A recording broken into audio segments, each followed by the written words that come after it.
Welcome to the Mental Advantage Podcast. Whether you're an athlete trying to perform at your best when it counts the most, a coach or business leader trying to get more out of your team, or someone looking for more personal growth, this is the place for you. This podcast is your map to guide you to the right mindset, systems, and strategies you need to become the best version of yourself. And now, here's John Cullen and Brandon Allen.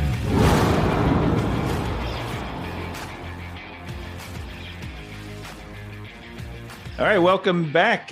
So, Brandon, tonight we have Dr. Jim Afremow, mental skills coach, that's going to be joining us on the program. And I think I'm probably really underselling him when I say a mental skills coach because he's so many more hats that he wears. He's a licensed professional counselor, founder of Good to Gold Medal, which is a leading coaching and consulting practice, and worked with all kinds of clients. I mean, he's high school, college, professional athlete, served on multiple Olympic teams as the mental coach. He worked at Arizona State and was the peak performance coordinator for the San Francisco Giants. He also has worked in developing an app called the Champion's Mind app, which is a place where you can go, whether you go through Android or go through iOS platform. But it's a place where you can get the mental training routines that are used by top athletes, and authored a bunch of different books. I know you've talked about some of these. The Champion's Mind, How Great Athletes Think, Train, and Thrive was his first one. Then he had the Champion's Comeback, and then he had the Young Champion's Mind. And then finally, the book that we'll be talking to him the most about tonight is The Leader's Mind, which is How Great Leaders Prepare, Perform, and Prevail. So really looking forward to this conversation. Sure. And, he's got a ton of degrees, obviously very well versed. But I think what the listeners will hear is, sometimes you get those clinicians that are, and the doctors that are so educated that it's hard to kind of present it in a digestible format for, kind of the lay person. And I think what they'll hear tonight with Dr. Jim is, very well versed, highly educated, great theories, but also provides application. And great guy. We were really fortunate to have him on the show. And I would highly encourage the listeners to pick up one of his books. The leadership book is outstanding. They're all very good. Yeah, and interviews a lot of really great leaders for this book. Steve Kerr works with a couple of leaders from the All Blacks, the New Zealand rugby team. And a lot of different people who weigh in on what it takes to be a good leader. So get your pen and paper ready. Here's Jim Afremow. Well, Brandon, as we mentioned in the introduction there, Jim Afremow is with us tonight. And, Jim, one of the things, first of all, welcome to the show. Thank you for taking the time to be with us. Thanks, John. Thanks, Brandon. It's great to be on. It's an honor and a privilege, and looking forward to a fun conversation. Absolutely. So one of the things that the listeners heard in the introduction there was all of the different books that you have written. And of course, the most recent book, The Leader's Mind, How Great Leaders Prepare, Perform, and Prevail. Before we jump too deep into The Leader's Mind, because I'm I'm almost kind of fighting this excitement to get into that because it's something I do on a daily basis, or try to do on a daily basis. I feel like I'm going to get something out of this show that, I'll be able to use with my team. But I am curious how you got started in the mental performance journey. Like, what was the catalyst for that?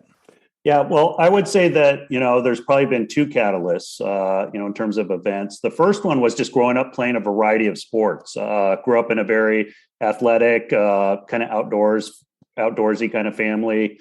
We'd hike and mountain climb and camp, but I also would play soccer and football. And fortunately, I didn't play too much golf back then. And I would have been, I picked it up later in life, and it's kind of been a love-hate relationship with golf, but just played a variety of individual and team sports. And this was in the, kind of the mid-late 80s, and prehistoric times for sports psychology. But I would, where human nature is human nature. So I would have the same issues that athletes have today, but I could never find any good answer. So, hey, I get nervous before I compete. What can I do? Oh, just take a deep breath. Don't worry about it. Well, that's not working, or, hey, I'm in a slump. How do I get out of it? Just keep working hard, and so I never got satisfactory answers. So that always made me curious. I always loved sports. Like I mentioned, I always loved psychology, what makes people tick. And went to University of Oregon undergrad, then went to grad school at University of South Carolina, and I was studying experimental psychology. And I was reading research articles. I came across some, interesting studies on visualization and self-talk and goal setting. And it's like, man, I didn't even know there was a field called sports psychology. And that really got my interest. And I wanted to work with people, athletes in particular, instead of working with rats in a rat lab. And so ended up switching to Michigan State University, got a doctorate in sports psychology. And then I realized, I want to work with the whole person, not just their on-field performance. So I also got a master's degree in counseling. And then just have been enjoying the ride ever since. Yeah, that's and it's a very common theme Brandon and I have heard from a lot of folks like yourself, some of the thought leaders, where it's like when we ask that question, it always comes from a place of need. It was, I was struggling with some of these things myself and didn't have anyone to go to, didn't have anyone to talk to about it, and figured, hey, why not become the, solution there? First of all, I really loved this book. And I'll tell you one of the things that I think is so critical, and I'd really encourage the listeners, and you'll hear me say this a few different times tonight, to go and get this book, because what I love about books like this is when you can pick it up and the application piece is in there, but it's the thought-provoking questions. It's the way that you have those leadership reflections weaved in throughout the course of the book. And it really kind of forces the reader to take a moment and pause and reflect. And, we talk all the time in mental performance about assessment and how that's such a key thing, is if you can do those self-assessments. And so that's what I think I really like the most, other than the content, of course, but it's just having those pieces in there. What was that something you came up with? Was it a publisher, or what was the thought process around that?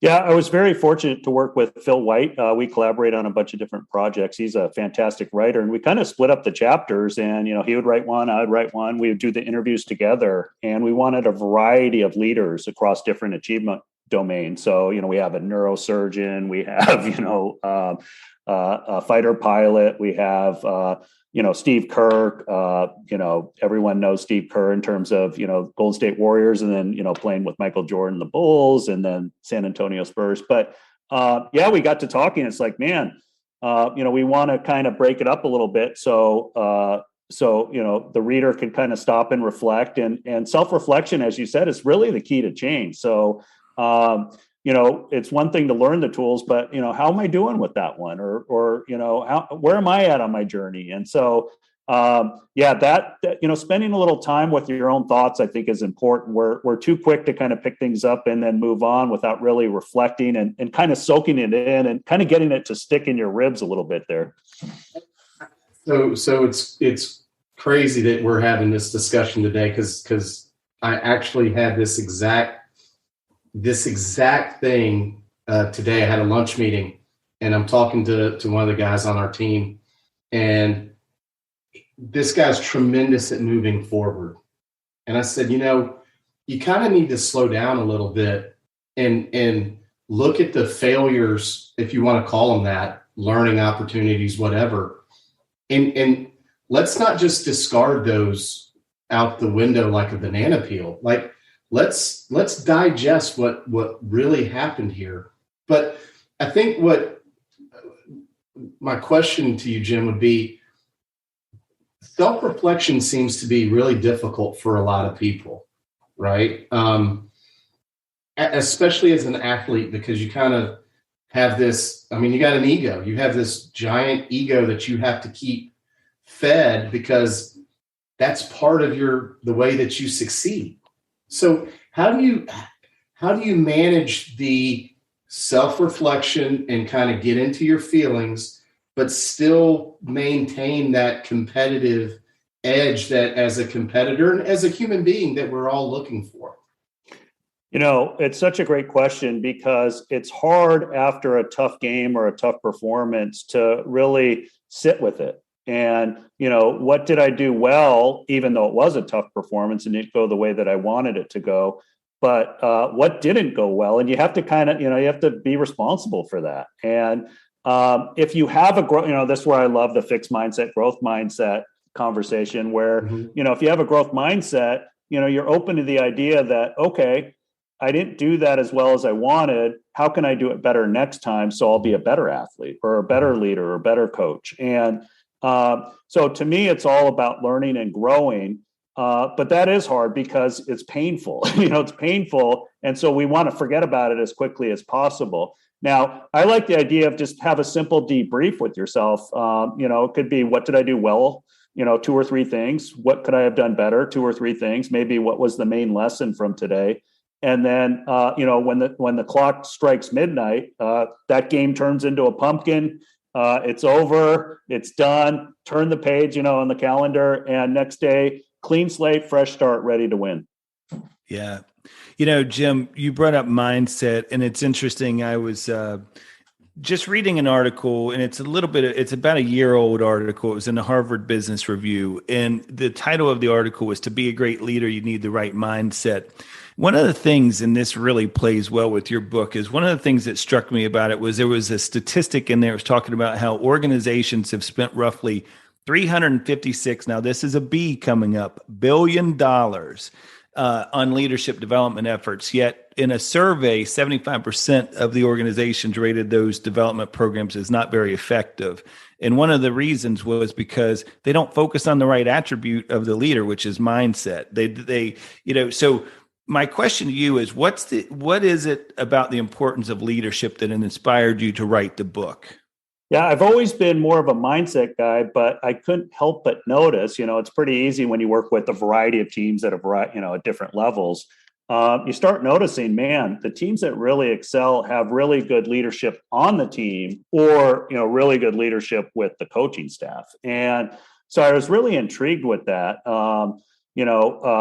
What really helps teams get the best out of themselves. And, and then we also see those, other statistics like, people, 70, 80%, whatever the number, it's a high number of people leave their job, not because of the job, but because of their boss. And so people don't leave bad jobs, they leave bad people. And then, and then I also came across another statistic, which was that about 50% of American, employees are just really not engaged during the day, when they're doing their job. And some of that might be social media and other things, but I think part of it is they might feel just more like a performance tool at work, or, a productivity machine. They don't feel, necessarily valued or cared about as a person. And that's not a good feeling. We know that when you're playing for a coach, or you have a boss that really cares about you and can really help you, and you'll go through a brick wall for that coach. And I even had one athlete once said, I would go through a brick wall for my coach, go around, repair it, and then go through it again because I love my coach, and because I could trust my coach cares about me, and my coach could help me with my performance. And so, man, we'll do anything for someone like that. So, and then also too, just realizing, being around sports and, in the business world is it's not easy being a leader. You're going to make a lot of mistakes, and, it's not always easy sitting on the big chair, and so It's a lot of responsibility. And so I think a book, about, the leader's mind, about mindset, about how to be a self-leader, how to take good care of yourself, but then also how to take good care of others, and kind of being brilliant with some of these basics that come across in the pages, in terms of just kind of being a good person. Mm-hmm. Because that makes such a huge impact, right? Because ultimately, as the leader, you are responsible for the win or the loss or the performance of other people. And I think a lot of times, I know that for me personally, there are times where you struggle as a leader when people don't want to be led, right? And it's so how do you, can you share with the listeners, how do you develop that? Because I think you touched on it here just a second ago.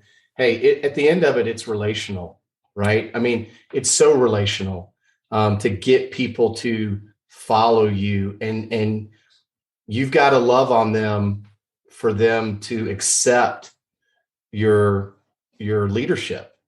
Yeah, that's right on the money, Brandon.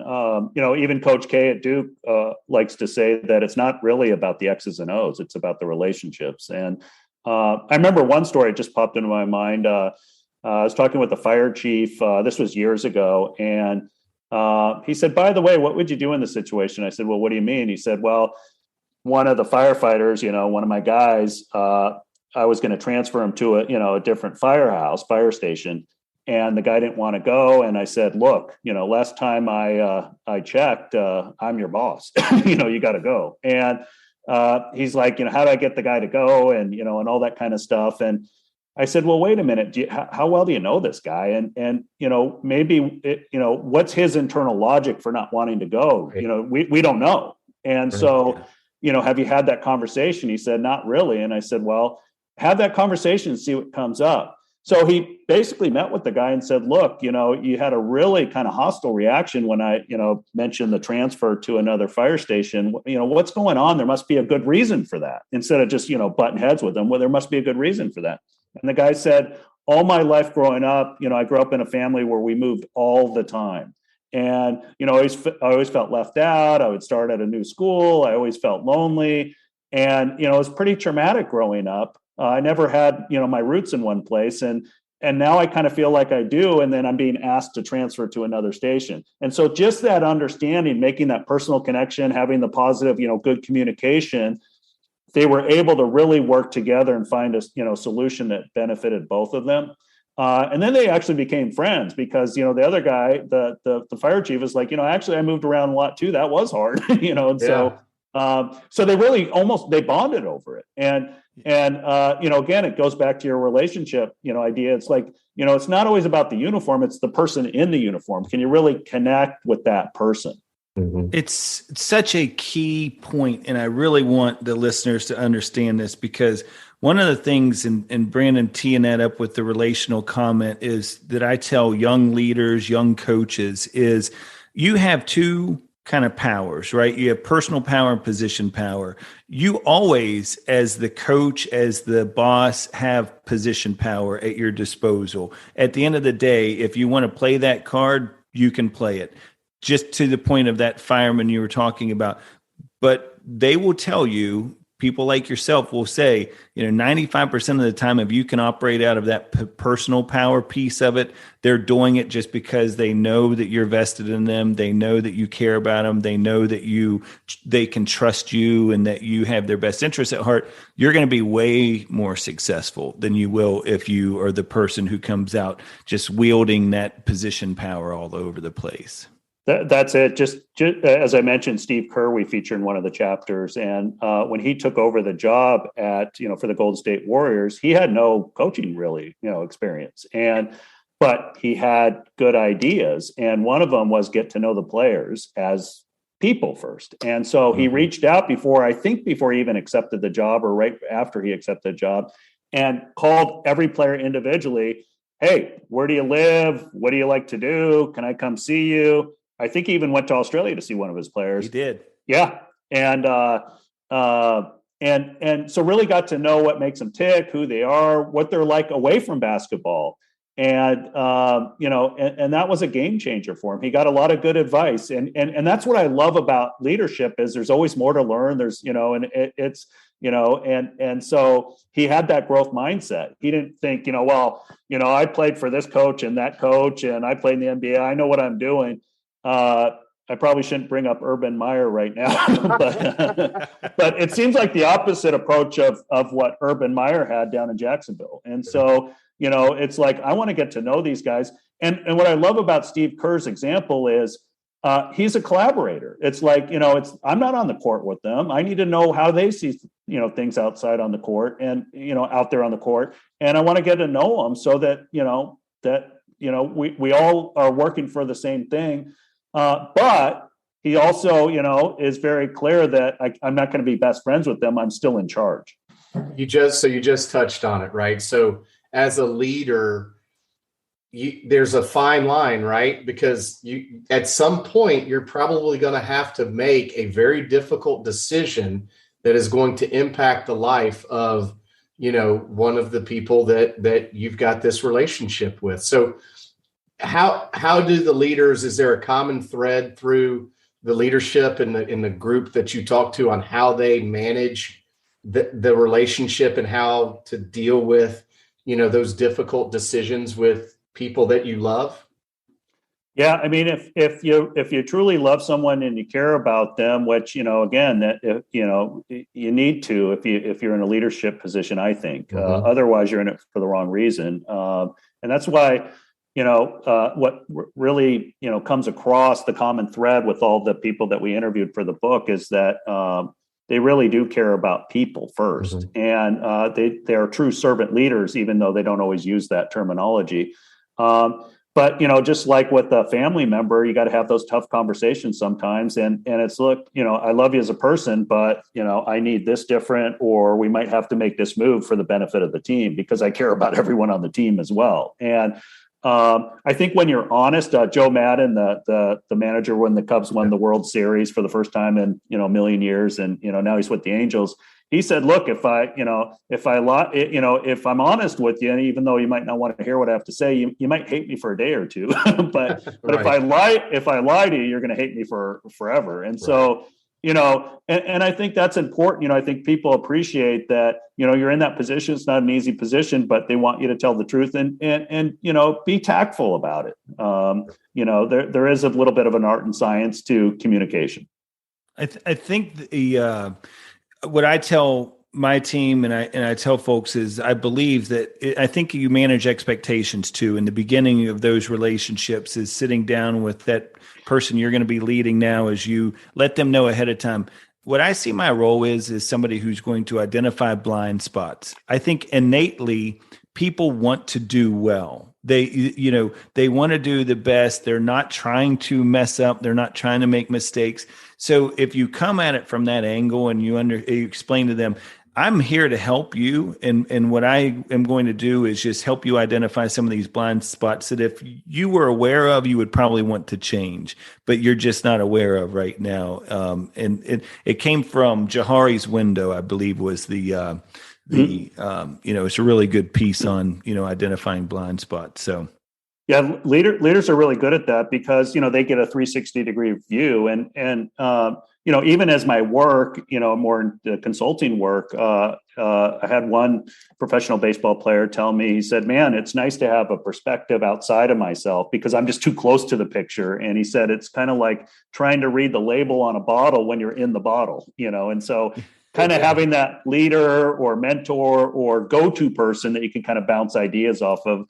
And get their perspective can really help. But I think even just asking good questions, there's some really simple things that I like to recommend for all leaders. And, one of them is ask your players or your employees individually, what do you want me to know about you so that I can be the best coach or boss for you? Or what do you think my expectations are for you? And then you could clarify any misunderstanding. So, in the sports world, a coach might ask, player, what do you think my expectations are for you? And a lot of times the player will respond with statistics. You want me to bat 300? You want me to do this? You want me to do that?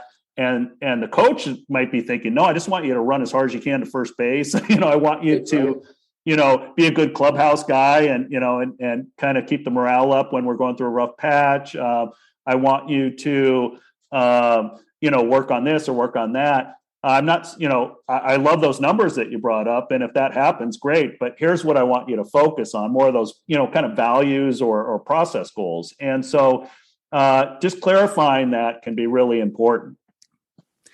Yeah, it's definitely one of those things. And another question I like to ask Jim is, what do you think I expect of you, and what do you expect of me? is adding that additional piece to it, because it will really help you align on that relationship a little bit better. Brandon? Well, and I think too, it's defining so that we're all playing the same game. So we can all sit here and we're in the dugout and we're getting ready to go play baseball, and we all agree that that's what we're going to do. But it's, what are you going to do, and how do you define competition? So if I tell you as a coach, I need you to go compete, you think, if I'm not clear with my expectation, to your point, Jim, it's, well, I've got to do this, I've got to do that. Well, I don't know how you're feeling that day. I don't know if you have your A game today. You probably don't. Most of us don't. And I know you touch on that in one of your other books, but give me 100% of what you got today, even if it's your C day or B day or whatever. Right. And I think that's so important as leaders, is to define for them, or even let them define whatever it is that the endeavor or the journey that you're about to go on together. Man, define that. But let's make sure that I know what you're thinking, and vice versa. Is there a common thread that you found through your interviews that leaders try to do as they get everybody in the boat?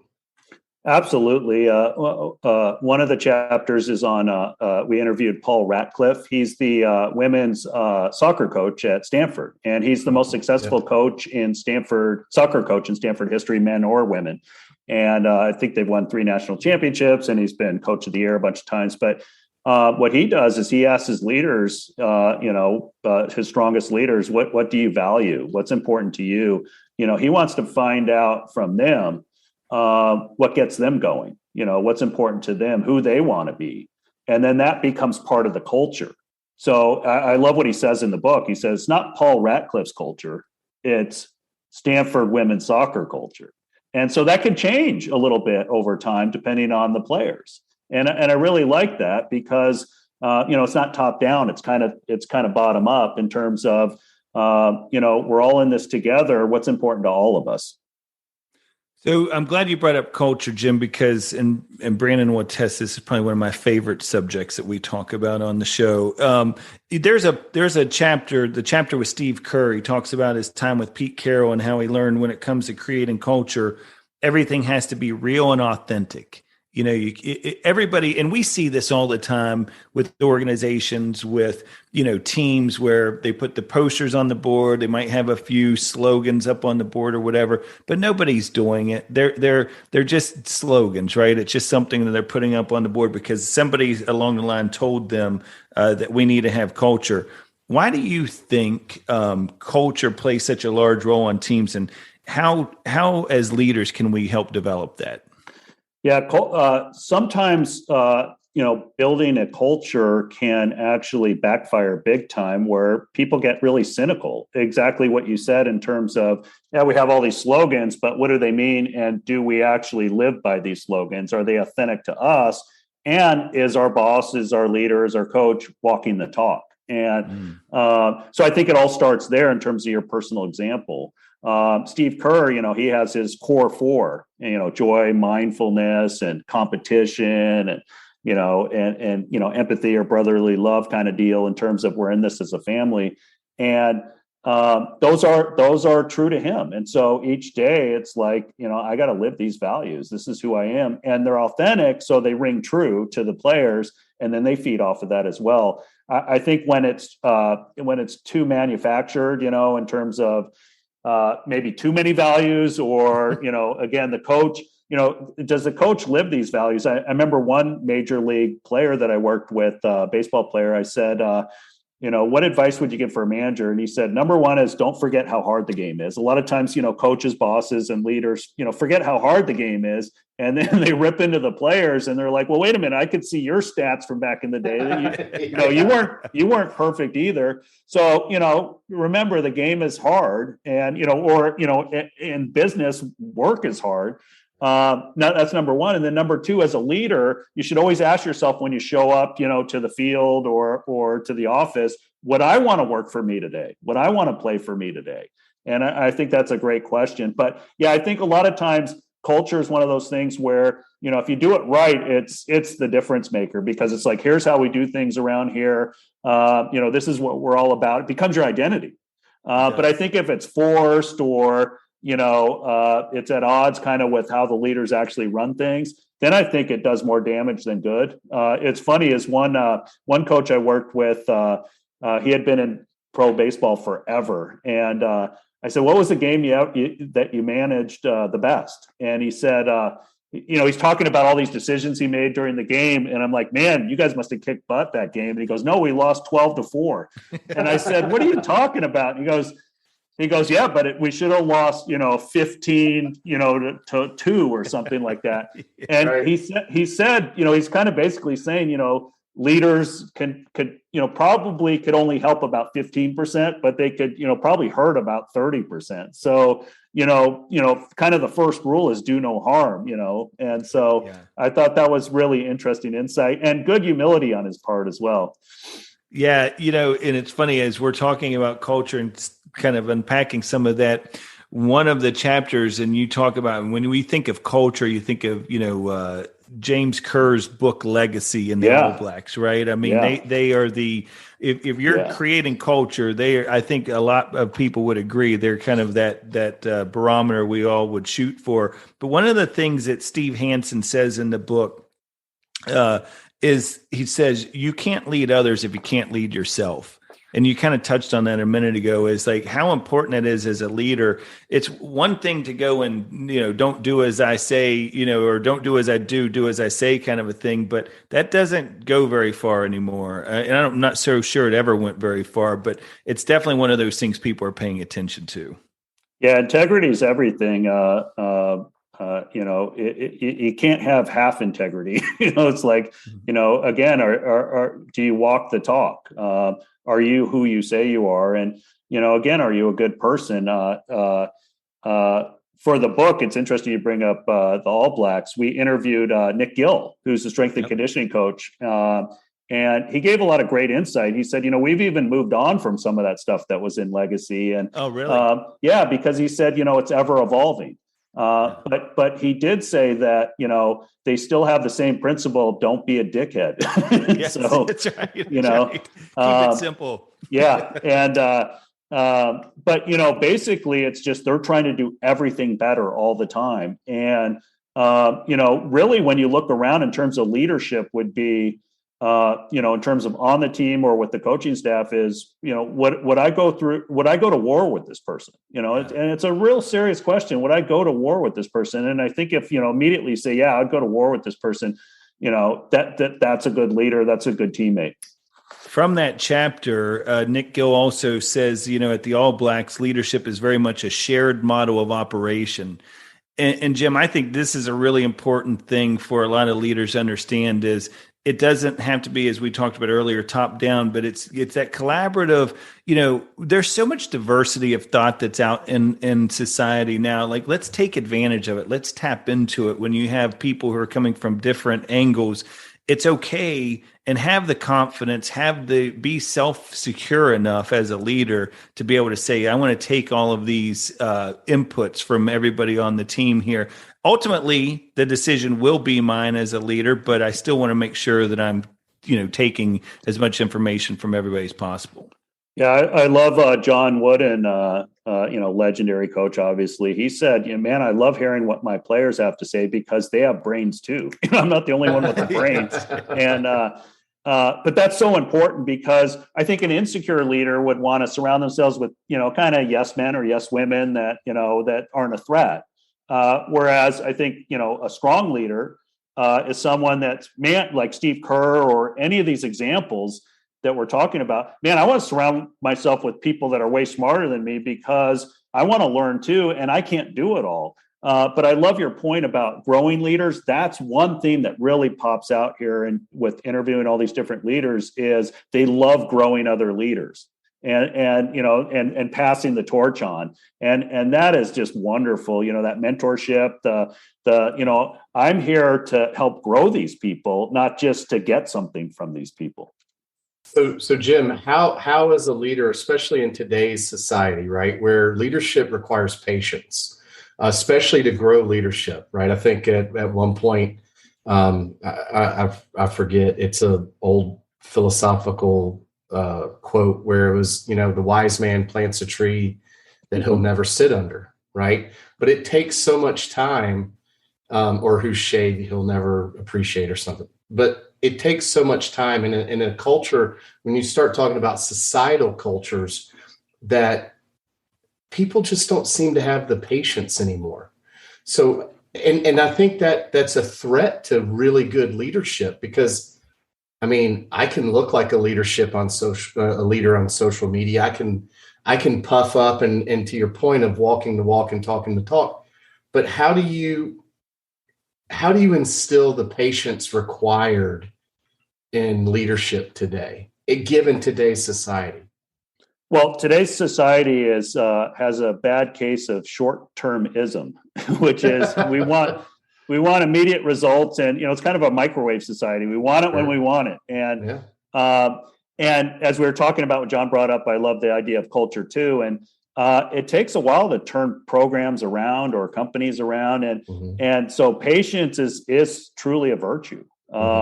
And that's where I think leadership is really important in terms of communication and building those strong bonds, because it is going to be a process.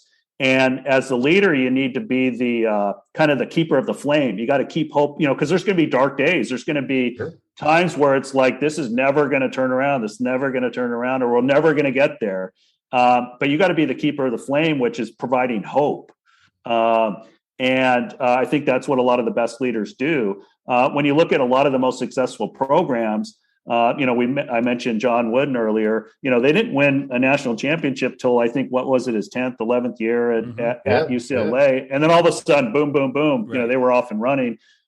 Same with a lot of others, companies. I think, what is it? Starbucks, I think it took them, 10 years for them to have their, their fifth store. And then, 10 years later, they had 5,000 or whatever. So, it's a process. And I do think you want to be patient, but you also want to be persistent. And so that's, part of that is for leaders is celebrate the small victories and the baby steps. Ownership. So important, right? This is one of those things that I work with a few different college teams, and one of them has a thing where they don't necessarily assign captains, because everybody should have that type of ownership. Everybody should have the same mindset that a captain would have, that ability to lead without authority, and that's such a key thing for people to develop. Young people, the more comfortable you can get in those positions where you're leading without authority, and just, whether that's by example. Not everybody's going to be that vocal leader, but it's really, you talk about it. I believe it's in the chapter with the Southwest pilot, that was the Navy fighter pilot, and she talked about ownership. Can you touch on just kind of that concept of how important ownership is? Yeah, the buck stops with the leader, and ultimately you need to take leadership. You need to take responsibility for everything that happens on your watch. And part of that is, again, getting to know everyone. Doing the small. No job should be too small. For a leader. But a lot of it too, in terms of ownership, is finding different ways to be a leader. So, for example, you mentioned lead by example. Sometimes, you might need to be an enforcer of the culture. And then, hey, that's not how we do things around here. Let me help you to get back on track again. And then a lot of times it's being that encourager. So what's a neat thing, I love what you're talking about, is not necessarily even having formal roles, but everyone should play some sort of leadership position, and maybe at different times.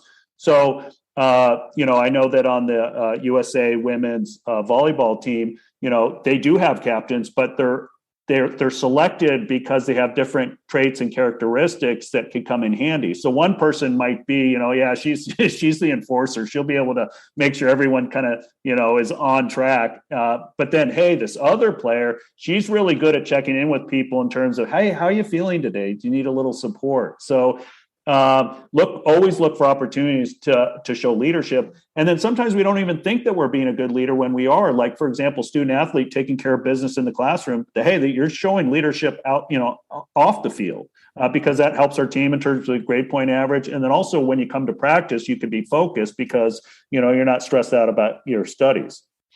Yeah. I was thinking when you were going over a little bit of your history there earlier that, at Michigan State, Nick Saban was there, Pat Murphy at Arizona State. I mean, you had an opportunity to really talk about some of the best leaders from a very close range.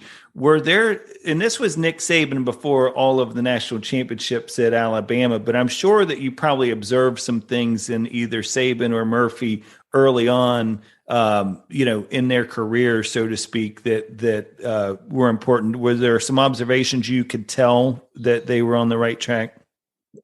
Well, number one is they love mindset. So Nick Saban, he would tell the guys, look, if your body language is down, you're telling the other team, beat me now. And so he was big on body language. He was big on the process. Hey, we're not going to talk about what we want as much as what we need to do to achieve it.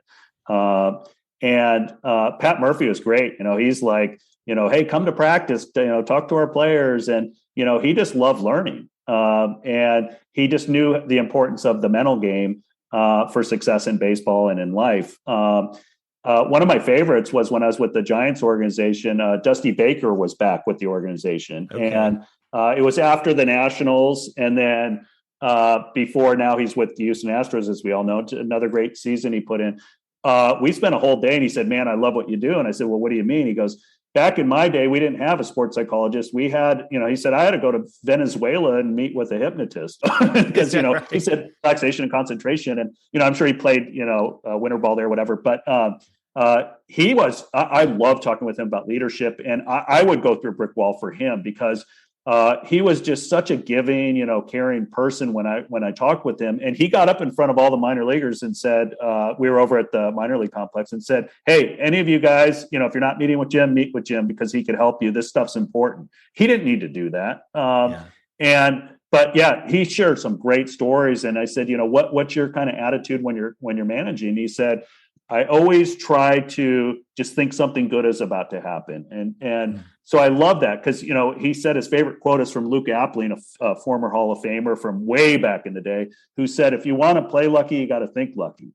So, love that. So Dusty said, I try to manage that way. So, if we're down by 3, hey, we got, 4 innings left, or, they just hit the ball hard, give us a good hop so we could get it, or he's just always thinking optimistically. And I think that is so important as a leader, is to be psychotically optimistic. Something good's going to happen, something good's going to happen, because it is such a tough game and success is hard to come by.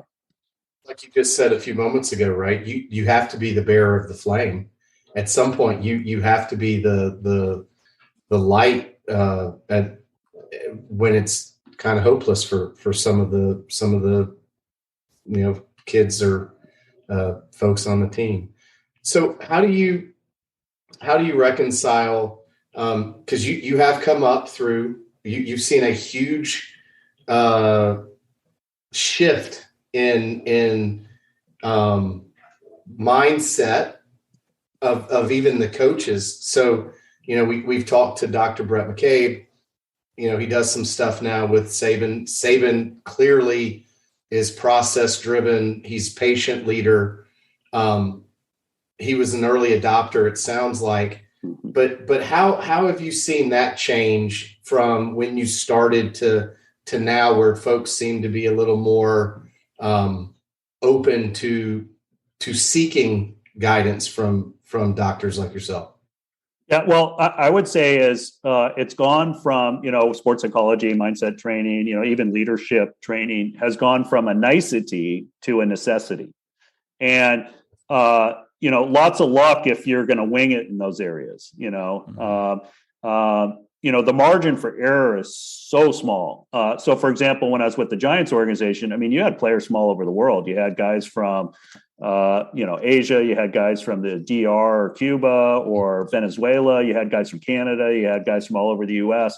Everything's global now. And so you're competing against the best of the best.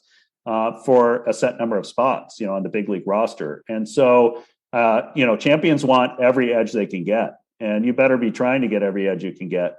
I think back in the day, it's interesting. Some of the best coaches that I've talked with over the years have said, hey, the best coaches back in the day kind of did what you did.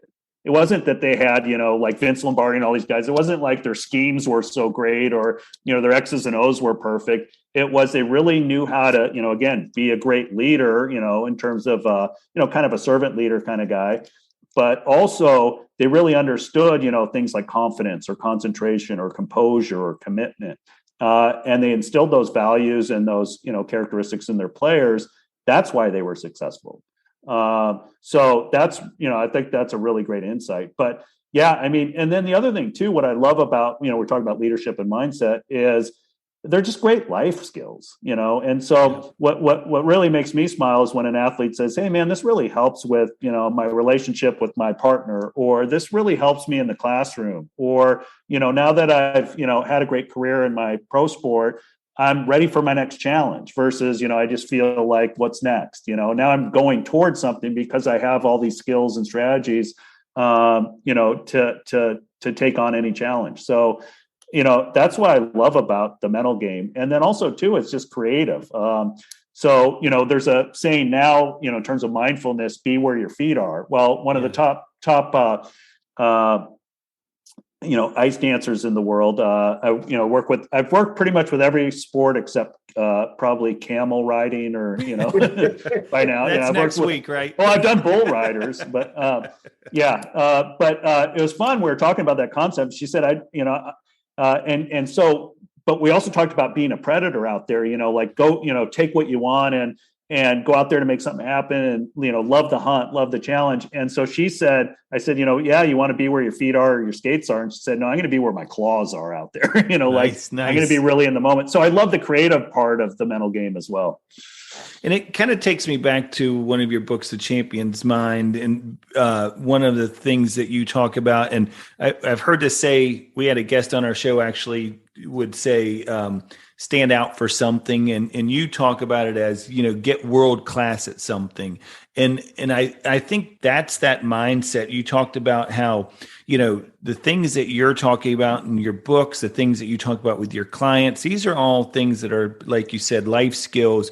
But when you can think like a champion and when you can have that mindset that I just want to be world class at something, it kind of goes back to the famous story of Martin Luther King Jr. and the street sweeper, in Memphis, who's, decided he wanted to be the best street sweeper of any street sweeper in the world. But that's so key. It really is. Yeah. The motto of the Champion's Mind book is, think gold and never settle for silver. And it's not about the medal. It's about thinking gold in terms of what's possible in my life. And it's about living a gold medal life. That's being vitally involved with the things that we value most. And so, again, are you waking up each day thinking, oh man, I have to do this? Or are you waking up each day saying, I get to do this? And so, right. That gratitude is really key.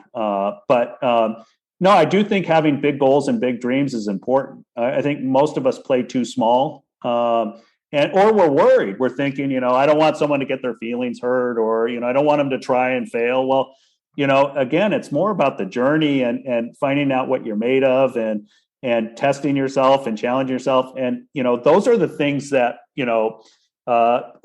people say on their deathbed. They don't regret the things they did, they regret the things they never tried. They weren't willing to take that, that risk to, see what was possible. And so to me, it's, it's still having that kid-like spirit of, man, if I really put my mind to this and my heart to it, and soul, what can I achieve? And so, again, it's not about the medal. It's about living a gold medal life. And I can't remember, Jim, if you said this in your book or if this was on a podcast I heard you on, but you said human nature is to settle for silver. Yes. What did you mean by that? I thought that was really fascinating. Well, we all have a negativity bias. It's built in. and it's just part of us, which is safety first is the principle. And so we're always looking for something bad to happen. We're always, it's more like, we're more likely if you guys got 100 great reviews, or 99 great reviews for your podcast and you got one terrible one, you're probably going to think a little bit too much about that one negative review. And again, part of that is just to keep us alive. It's not necessarily to keep us successful. So I think the great leaders understand human nature and how to work around it. And that's where I think Nick Saban does a great job in terms of, hey, human nature is to really succeed and then get really complacent.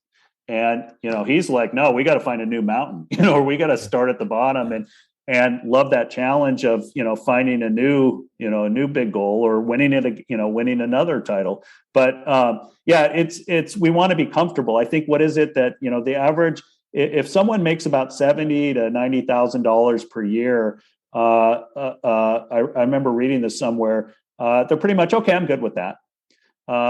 It's almost like kind of their comfort zone, or, really nice one where, I could kind of sit back and relax. And so it's not about the money. It's just more about just kind of almost settling for, good is good enough.